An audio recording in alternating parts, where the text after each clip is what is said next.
One of the things that really was hard for me when I was first learning to DJ is knowing when to actually mix songs together, and not just in BPM and counting and dropping on the one terms, but sometimes there's vocals that are overlapping. Sometimes you're playing one song and another song starts, and then all of a sudden you just have a lot of people singing over each other, and that does not sound good. So I think something that's really, really important to keep in mind is musical phrasing. And we talked about that before, how there's beats and bars, and that bars can build a phrase. So think about it this way. The bars are the words, the phrase is the sentence, and DJing all together is a conversation. You're not going to be talking over somebody when they're speaking. You're going to wait until they finish their sentence or their statement or their phrase. We're going to have a song playing, and we are anticipating when a certain phrase is about to end. That phrase can be the intro, a drop, a build, the hook, the chorus, a verse. Those are all phrases. We're going to anticipate when that phrase is coming to an end and mix our next song in so that the beginning of our new song's phrase starts right at the end of another song's phrase.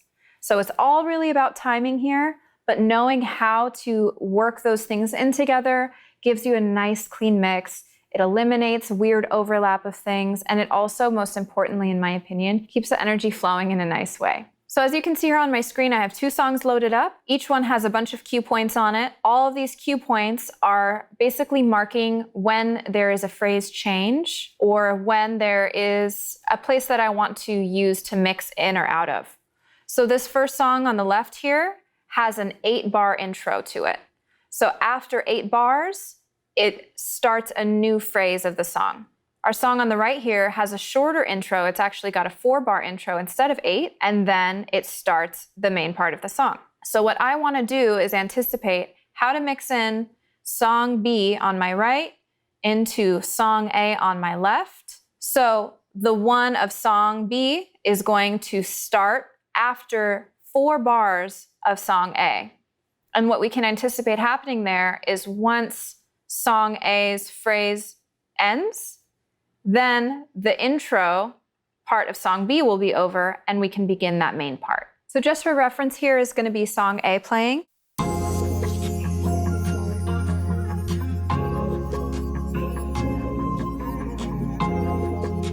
And coming up is about to be a big phrase change in song A.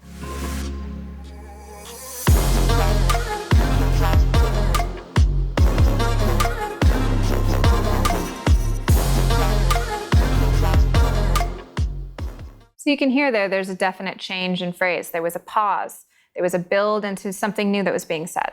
And now for reference, we have song B. This is what we're mixing on this side.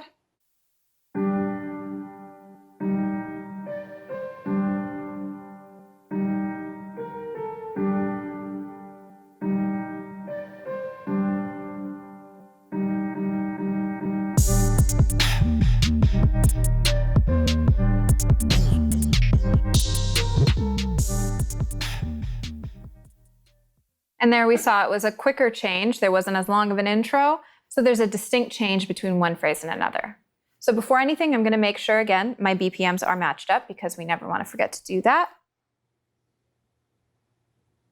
So now that I have my headphones on, I can listen to what is happening on the channel of the song that I'm about to mix in. That way I can decide if I even like how it sounds.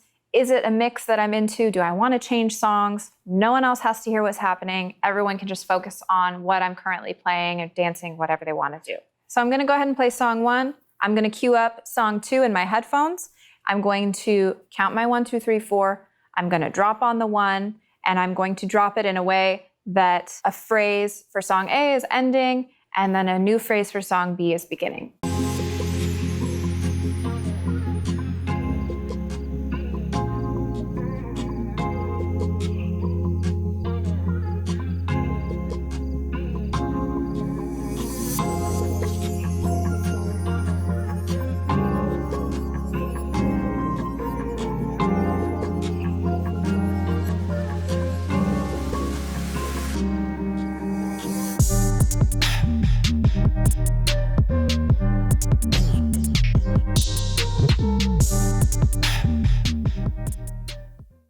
So that way was really simple. We just had a nice, clean, easy mix We waited for this sentence to be done until this one began.